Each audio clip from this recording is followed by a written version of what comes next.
of inspire is to be filled to the to do something.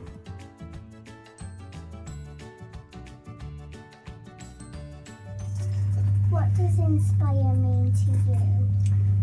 Inspire to me means making me think of great things, think of people, certain people that I know, and all the things that I love.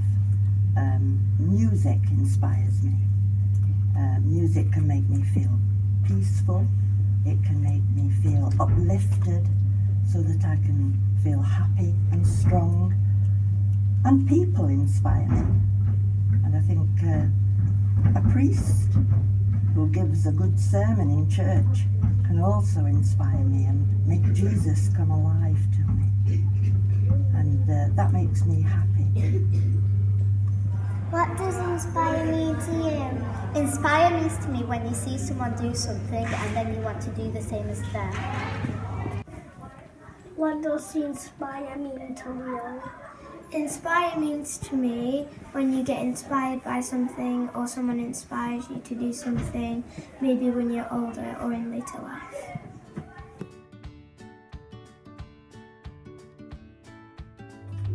My mama helps people. That's inspiring. My teachers inspire me because they are patient. Sister Susan inspires me because she is kind.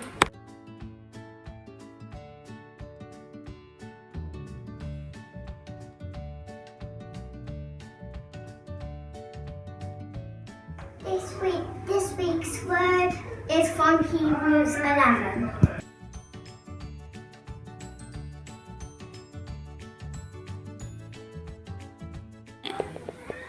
How does the Bible inspire us?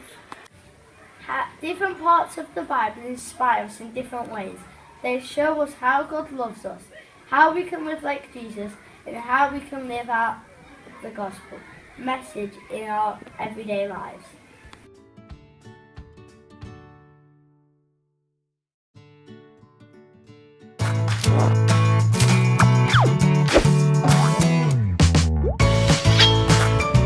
The Faithful Hall of Fame, Moses.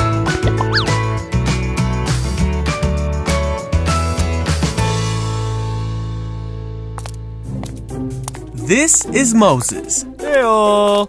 Moses was an Israelite boy born in Egypt in a time when Israelite boys were not supposed to live. Wait, huh? The Israelites were slaves to the Egyptians. But God had a special plan for Moses, Oh, eh? and he spent his childhood in the palace of the Pharaoh. You see, when Moses grew up, he made a big mistake. Uh-oh. Pharaoh found out what Moses had done, and he tried to have Moses killed. Ah! So Moses ran away from Egypt. He stopped in the land of Midian, Ah. and 7 sisters came to the well to give water to their father's flock. Some shepherds came to drive them away, Hey, you. but Moses stood up for the women. Hey. Ow. Now these sisters were the daughters of the Midianite priest named Jethro. When Jethro heard what Moses did for his daughters, he sent for Moses. So Moses came to live among the Midianites, and he married Zipporah, one of Jethro's daughters. Huh? Meanwhile, back in Egypt, the old Pharaoh died, but he was replaced by a new Pharaoh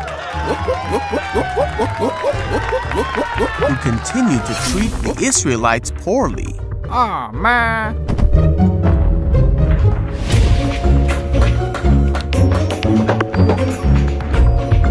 The Israelites cried out to God because of the terrible things that the Pharaoh made them do.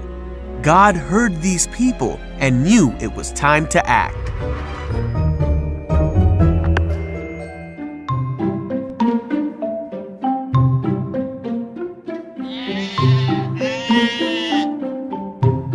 One day, Moses was tending Jethro's flock when an angel of the Lord appeared to Moses through a burning bush that would not burn up.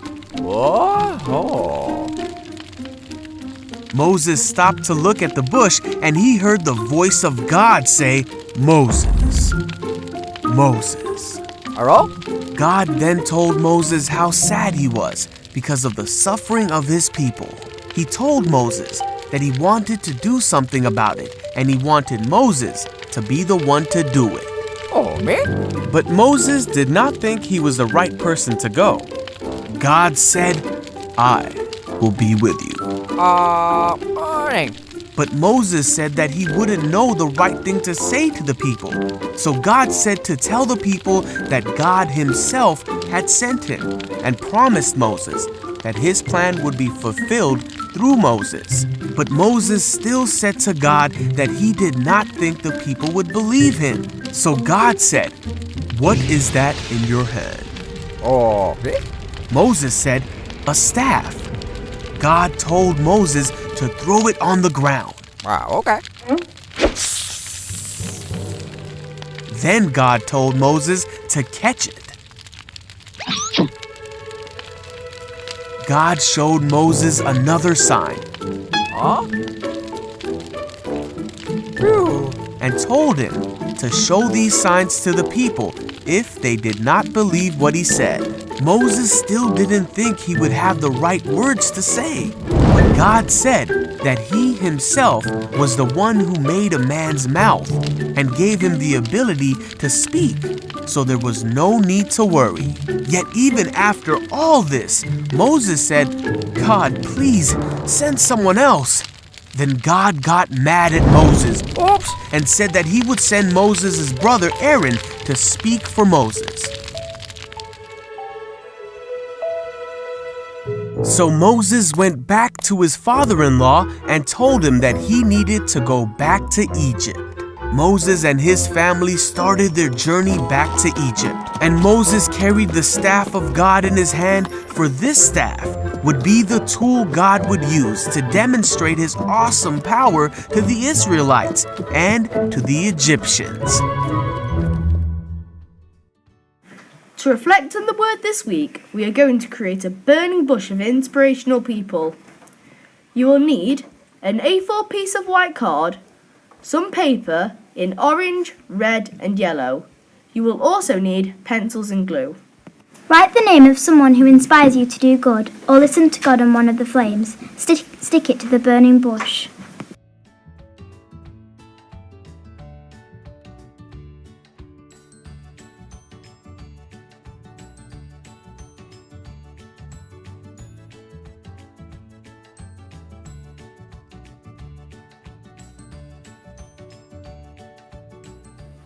Inspire links to our mission.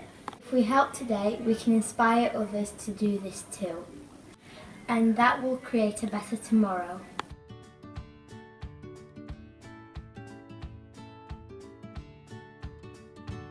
Your mission is inspire somebody in this week.